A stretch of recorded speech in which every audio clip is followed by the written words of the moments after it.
इतना बड़ा इवेंट उन्होंने ऑर्गेनाइज किया वर्ल्ड कप का, और उसकी भी बड़ी डिटेल्स आई हैं कि कितना पैसा उससे भी बना है उनके यहाँ कई चीजों में, जो वर्ल्ड कप क्रिकेट से। और हमारे यहाँ तो कभी ऐसा इवेंट हो नहीं सकता। इंडिया तो $4 ट्रिलियन की इकोनॉमी होगा, क्या हम 400 अरब डॉलर की भी हो सकते हैं?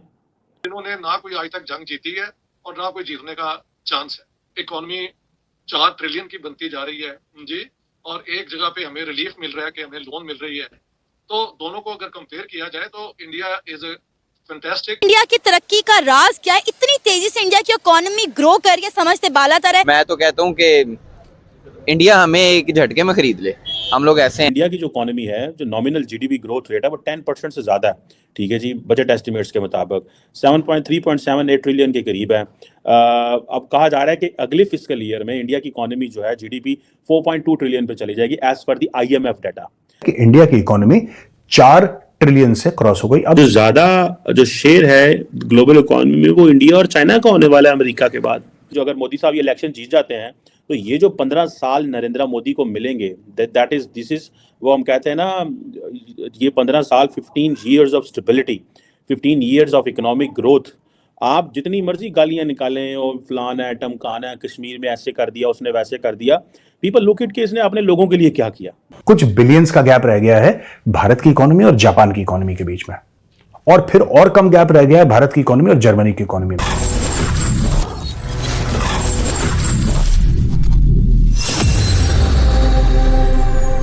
जय हिंद, वंदे मातरम। दोस्तों, इंडिया की जीडीपी ने पहली बार $4 ट्रिलियन का आंकड़े को छुआ है। इंडियन इकोनॉमी के लिए यह अहम पड़ाव है। प्रधानमंत्री नरेंद्र मोदी ने 2025 तक देश की इकोनॉमी को $5 ट्रिलियन पर पहुंचाने का लक्ष्य रखा है। उस दिशा में यह बड़ा माइलस्टोन है। इंडिया तो $4 ट्रिलियन की इकोनॉमी होगा, क्या हम 400 अरब डॉलर की भी हो सकते हैं? इस वक्त दुनिया की जो सबसे तेज़ तरीन इकॉनमी समझी जा रही है, वो तो इंडिया की समझी जा रही है।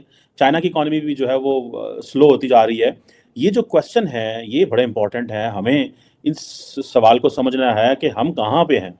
हम समझते थे जनाब के जो हमारा जो चाइना की जो पाकिस्तान इकोनॉमिक कॉरिडोर है, जिसे वो कहते हैं ना, कमाल कर देगा यहाँ पे, गेम चेंजर। पता है आपको, फिर हम बड़े बड़े लफ्ज़ इस्तेमाल करते हैं तो स्किंट नहीं ना लाते ऐसी, ठीक है जी। कहा जाता है कि अब इंडिया की जो इकोनॉमी है, जो नॉमिनल जीडीपी ग्रोथ रेट है, वो 10% से ज़्यादा है, ठीक है जी। बजट एस्टिमेट्स के मुताबिक 3.78 ट्रिलियन के करीब है। अब कहा जा रहा है कि अगले फिस्कल ईयर में इंडिया की इकोनॉमी जो है जीडीपी 4.2 ट्रिलियन पे चली जाएगी, एज पर दी IMF डाटा। IMF डाटा के मुताबिक इंडिया की जो इकोनॉमी है, that will cross $4.2 trillion. Meanwhile जो है ये एक, जिसे कहते हैं ना, जापान को तो वो जारी बात है 2-3 साल में क्रॉस कर जाएगा। मुझे तो लगता है ज़ाती तौर पे कि ये पहले ही क्रॉस कर जाएंगी। उसकी वजह यह है कि अभी तो अगले दिन की तो बात है, $3 ट्रिलियन की इकोनॉमी थी, ठीक है। जापान चौथी बड़ी इकोनॉमी है, और कुछ साल लगेंगे तो जर्मनी को ये क्रॉस कर जाएंगे। सो आई फाइंड इट कि ये जल्दी क्रॉस कर जाएंगे। सो इट मीन्स वही पॉलिटिकल स्टेबिलिटी है।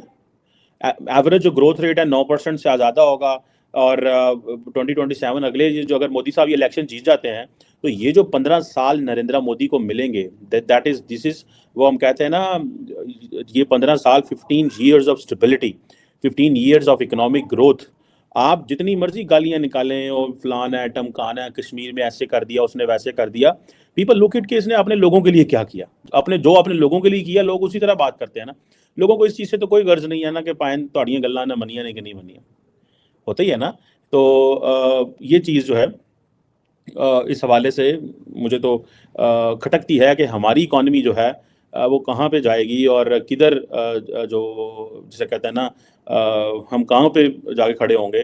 और अगर हम $400 बिलियन, हम थोड़ा सी हमारी इकॉनमी बढ़ती है और जीडीपी बढ़ती है, तो साथ ही वो जिसे कहते हैं ना, हमारे पैसे की डीवैल्यूएशन हो जाती है, फिर थल्ले आ जाते हैं, ठीक है जी। अच्छा, मज़े की बात यह है कि हमारी सारी की सारी, आप हर मुल्क का एक मिक्स होता है ना, इंडस्ट्री के ऊपर बेस करते हैं, आप सर्विसेज सेक्टर पे बेस करते हैं, आप एग्रीकल्चर पे बेस करते हैं, जो इन चीज़ों पे देखते हैं। और हमारी जो एग्रीकल्चर है, मेरा ख्याल है वो 20-25% जो जीडीपी है वो इससे आता है, ठीक है जी, परसेंट जो है, और बड़ी सपोर्ट मिलती है। लेकिन मज़े की बात ये है, यहाँ पे कोई बंदा टैक्स ही नहीं देता इस सेक्टर में, ठीक है जी। तो बाकी जो जगह हैं वहाँ पे तो ऑनलाइन सारा होता है, ये सारा खाता है ये। खबर ये है, जब हम इकोनॉमी की बात करते हैं तो हम एक ही रीजन में मौजूद जब दो मुल्कों को कंपैरिजन करते हैं, इंडिया और पाकिस्तान को, तो इंडिया के हवाले से जो खबरें चलती थी वो ये था कि इंडिया की जो इकोनॉमी है वो $4 ट्रिलियन पर पहुंच गई है। फिर मैं उसके बाद देख रही थी तो ये आदादोशुमार आ रहे थे कि उनकी गवर्नमेंट ने अभी इसको अनाउंस नहीं किया, लेकिन IMF के ऊपर भी जो रिपोर्ट आ रही है वो भी ये है कि India is near to gain $4 trillion economy अगले जो 1 से 2 साल हैं उसके अंदर वो उसको क्रॉस कर जाएगा, 4.345 तक पहुंच जाएगा। और सर इसी के साथ जो पाकिस्तान के लिए खबर है वो ये है कि पाकिस्तान एशियन डेवलपमेंट बैंक जो है उसने पाकिस्तान के लिए कोई $65 करोड़ कर्जा जो है वो अप्रूव कर दिया है। देखिए कर्जा भी मिलने की खबर तो खुशी की है, लेकिन डॉक्टर साहब इसमें बहुत बड़ा फर्क तो है। बहुत बड़ा फर्क है, दुनिया का फर्क है। एक इकोनॉमी 4 ट्रिलियन की बनती जा रही है जी, और एक जगह पे हमें रिलीफ मिल रहा है कि हमें लोन मिल रही है। तो दोनों को अगर कंपेयर किया जाए तो India is a fantastic success story and we are a case of extreme disappointment and failure. और उसमें बुनियादी जो है ना मसला है कि हमने हिंदुस्तान के साथ दुश्मनी को कायम रखना है और बाकी हर अपने इंटरेस्ट को उसके ताबे कर देना है। उससे फायदा कोई नहीं हुआ। लूट मार का जो बाजार है वो गर्म हो गया, क्योंकि अगर आप हमेशा एक एक्सटर्नल थ्रेट के हवाले पे अपनी सियासत करें तो जो मुल्क के अंदर लिमिटेड रिसोर्सेज होते हैं उनका जो एक होता है ना रैशनल डिस्ट्रीब्यूशन, वो नहीं होता। वो डिफेंस, सो कॉल्ड डिफेंस पे लग जाता है और मौजें हो जाती हैं उनकी, जिन्होंने ना कोई आज तक जंग जीती है और ना कोई जीतने का चांस है। तो इस तरह Pakistan is basically bankrupt for a long time. मैंने तो बार बार कहा है, मगर क्योंकि 230 मिलियन का ये मुल्क है तो दुनिया अफोर्ड नहीं कर सकती कि ये भी कोलैप्स कर जाए। ये कोई श्रीलंका तो नहीं ना है।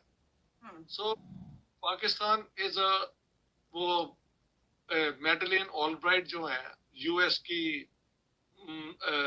सेक्रेटरी ऑफ स्टेट यानी फॉरेन मिनिस्टर, उन्होंने कहा था Pakistan all the problems, it has extreme inequality, गरीबों और अमीरों की, it has all the extremism and it has nuclear weapons.